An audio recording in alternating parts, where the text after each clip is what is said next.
This is one of the biggest selling books of all time. Last year, even though Atlas Shrugged is 54 years old, it sold 500,000 copies. Last year, it's more than 10 times the sales of Barack Obama's books combined. Hey, no bias expressed here. And yet, even though Hollywood loves making movies based on best-selling books because they bring in a ready-made audience, there's never been a movie made based on this book. Until now. Now, the Atlas Shrugged movie, Part 1, is coming out. It premiered Tuesday night in Washington, D.C. Some of the actors at the premiere said they'd never read the book, but just doing the movie opened their eyes. I found myself questioning everything I'd ever assumed that I knew. Shortly, we'll give you an exclusive look at part of that movie. It opens nationwide April 15th.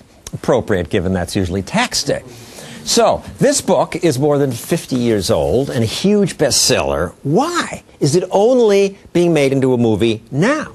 I suspect it was because the lefties in Hollywood hate Ayn Rand and her defense of capitalism, but I can't prove that. What I do know is that what it took to get the movie made was a libertarian businessman from outside Hollywood buying the rights and making the movie himself.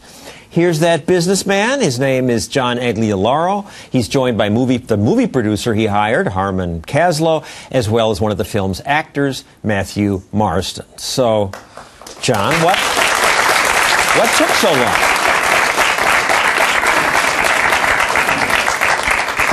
And you had to spend $20 million of your own money. Why was it so difficult?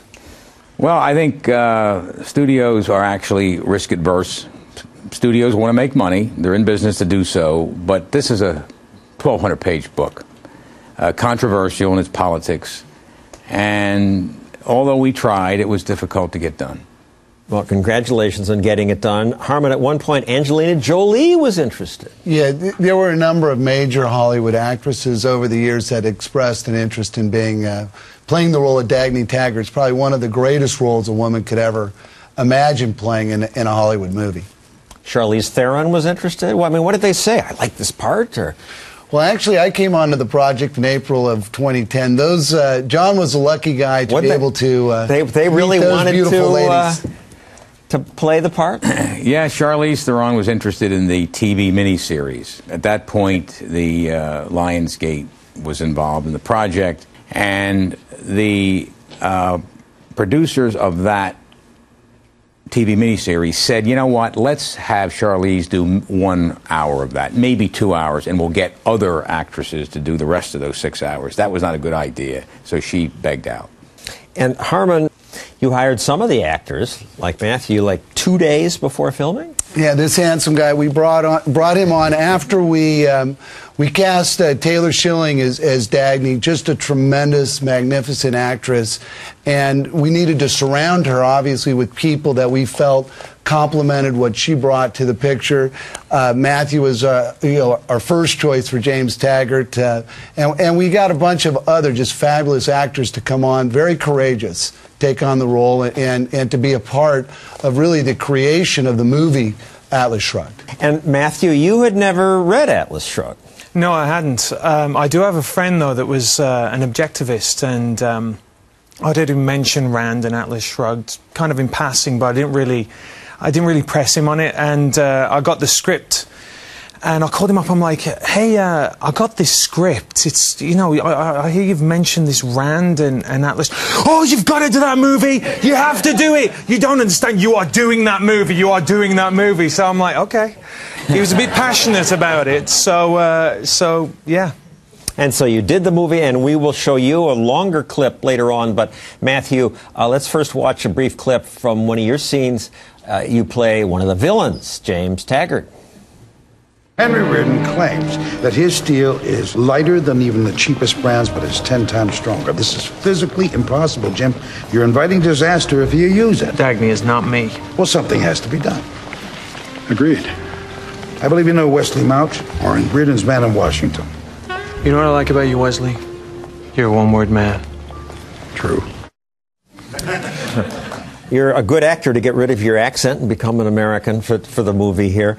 You're what they call a conservative, I hear. And that's forbidden in the acting business. Yeah, yeah. Well, you know, there's quite a few of us, but we tend to have to keep a low profile.